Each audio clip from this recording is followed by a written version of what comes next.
Oke. Oke, silakan Eh, Bu s- Hillary.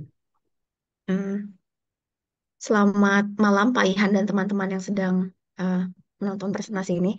Saya Hillary dengan nomor NIM 01032210. Hari ini akan menjelaskan tentang bab 6 dari materi minggu kita hari ini, yaitu Romberg integration, konsep dan ada demo sedikit nanti di akhir. Jadi di sini saya akan intro sedikit.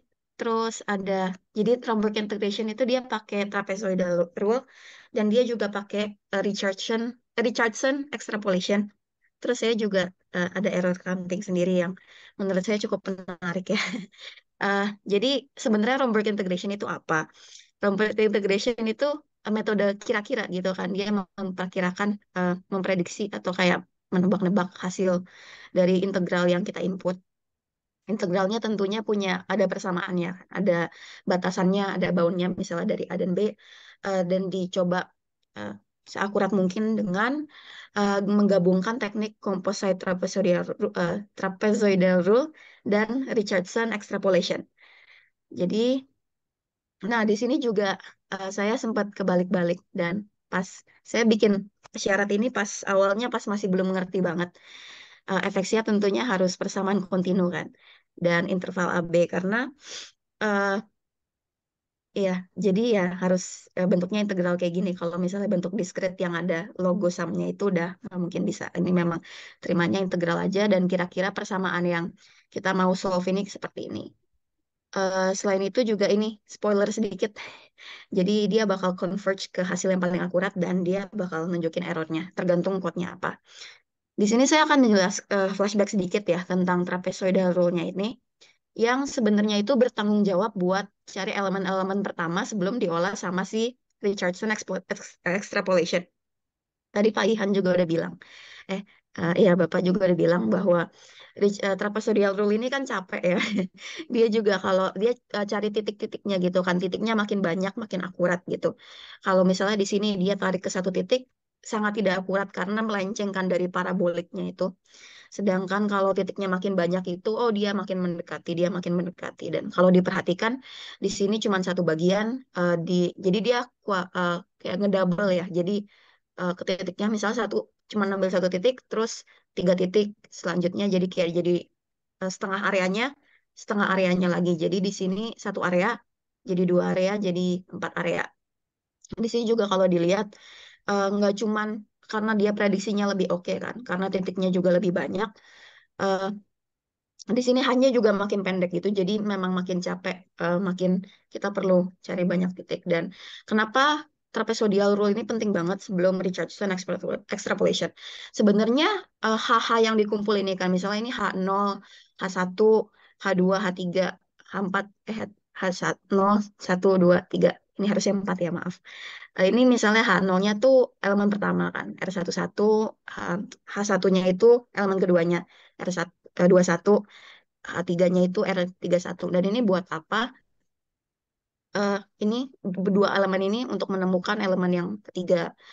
Lalu nanti lanjut ke eh, Richardson extrapolation.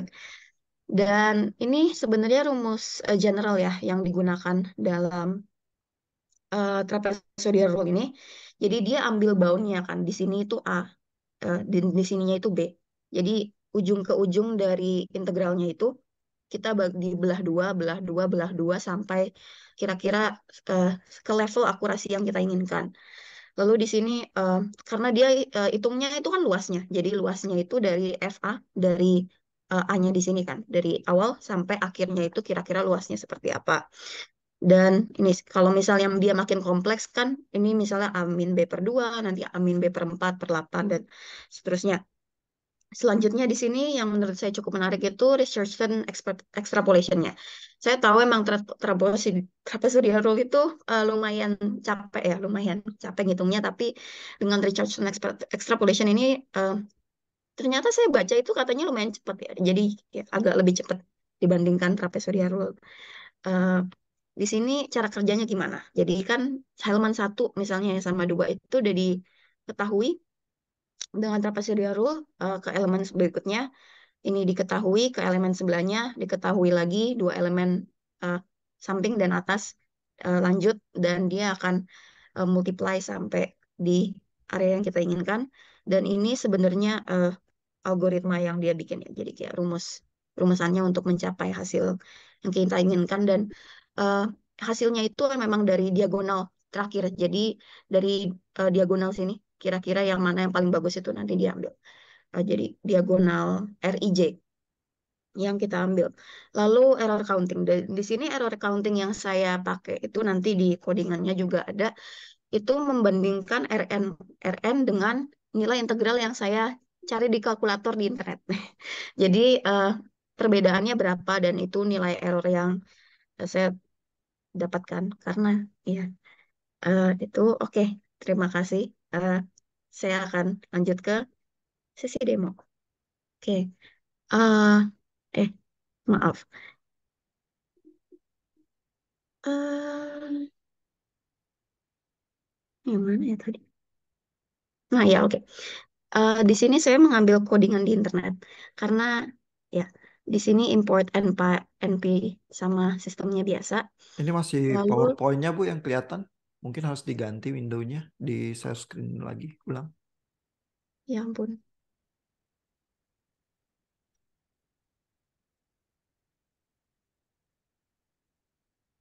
udah kelihatan Pak. Maaf. Iya, ya. Oke, jadi di sini saya import NP NumPy sama sysnya. Lalu ini precisionnya ini cuman biar mempercantik aja. Terus di sini ini codingan dari internet by the way. Di sini ada function integrate yang ambil fungsinya boundnya kan batas dari integralnya sendiri dan stepsnya itu berapa. Dan di sini pakai table kan, table isinya zeros itu sesuai dengan steps yang diinput oleh usernya saat functionnya itu dipanggil. Jadi di sini misalnya contohnya 5, lalu type-nya itu float. Di sini saya juga pakai trapezoidal rule tadi yang mengurangi hanya itu bounds ujung ke ujung kan, ujung ke ujung dari integralnya itu sendiri. Nanti ini dia menghitung elemen pertama, lanjut lagi ini untuk menghitung elemen sisa-sisanya. Jadi elemen pertama, terus di sini kita masuk looping untuk eh, elemen kolom pertama dulu diselesaikan, baru eh, kolom pertama baru ke sampingnya. Oke, di sini juga dibagi dua, terus eh, ini untuk menghitung kolom pertama juga membandingkan H sebelumnya terus dibagi dua. H sebelumnya terus dibagi dua karena areanya satu, jadi dua diambil tengah-tengahnya gitu. Misalnya di nol, misalnya di sini nol ini satu setengah. Terus di sini juga ditambahkan kan Kak, dijumlahkan kan. Semua karena memang dia menghitung luasnya. Lalu di sini terdapat Richard extrapolation yang sebenarnya lumayan straightforward ya. Dia cuman literally ngambil benar-benar ngambil persamaannya itu langsung kita taruh di Python dan berhasil menurut orang yang bikin code-nya ini. Lalu di sini dia juga bikin debug kecil-kecilan yang membandingkan error. Jadi errornya itu mengambil nilai diagonal yang terakhir. Jadi R n, n atau di sini itu R J, K dibandingkan dengan nilai exact. Jadi nilai exact yang dia dapat di sini itu pun juga kalkulator integral yang kita temuin di internet. Lalu errornya itu berapa dan dia return eh, nilai diagonal tersebut. Jadi di sini saya sudah ada beberapa. Jadi ini kalau misalnya kan X pangkat 2 eh, ini hasilnya seperti ini.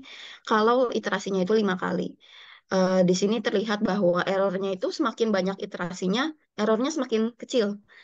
Itu yang kita mau kan. Dan di sini juga bisa lihat, oh hasil exactnya itu 0,74 gitu. Di sini pas awalnya masih kurang. Kita ke ambil di elemen terakhir yang paling kanan. Masih kurang, masih kurang, masih kurang. Sampai di sini ditemukan error yang paling oke gitu ya. Dan yang paling oke sesuai dengan iterasi yang kita mau. Dan sebenarnya tergantung persamaannya juga. Di sini misalnya yang lebih sederhana. Seperti cuman integral satu sampai 0 X pangkat 3 misalnya. Dan di sini itu dia dia sangat cepat ya. Karena exactnya ini langsung eh, errornya makin kecil gitu. Makin kecil disasinya itu juga terserah kita. Misalnya di sini fungsi sin X. Di sini exactnya 2. Wah, ini juga tergantung persamaan-persamaannya juga. Jadi di sini stepnya juga kita bisa atur. Dan sebenarnya saya juga sempat mau coba di code itu, tapi dia nggak berhenti eh, itu karena menurut saya mungkin kan habis waktunya itu di trapezoidal rule-nya kan yang makan waktu. Yang saya awalnya pengen modifikasi code-nya itu jadi steps-nya itu nggak di-input sama user, tapi kayak oh saya pengen akurasi yang misalnya 1 pangkat -10 misalnya itu kamu kerjain aja sampai situ terus kamu stop. Tapi kenyataannya belum belum hasil. Nah, saya coba bikin singkat di sini karena mungkin array-nya itu kalau dari 2,2 misalnya dia kurang errornya masih kurang kecil nih, dia akan ngitung lagi kan. Untuk ketiga dan ketiga kali tiga, 4 kali 4 mungkin ada struggle di situ ya. Oke, sekian Pak, terima kasih. Oke, thank you, Bu Hillary.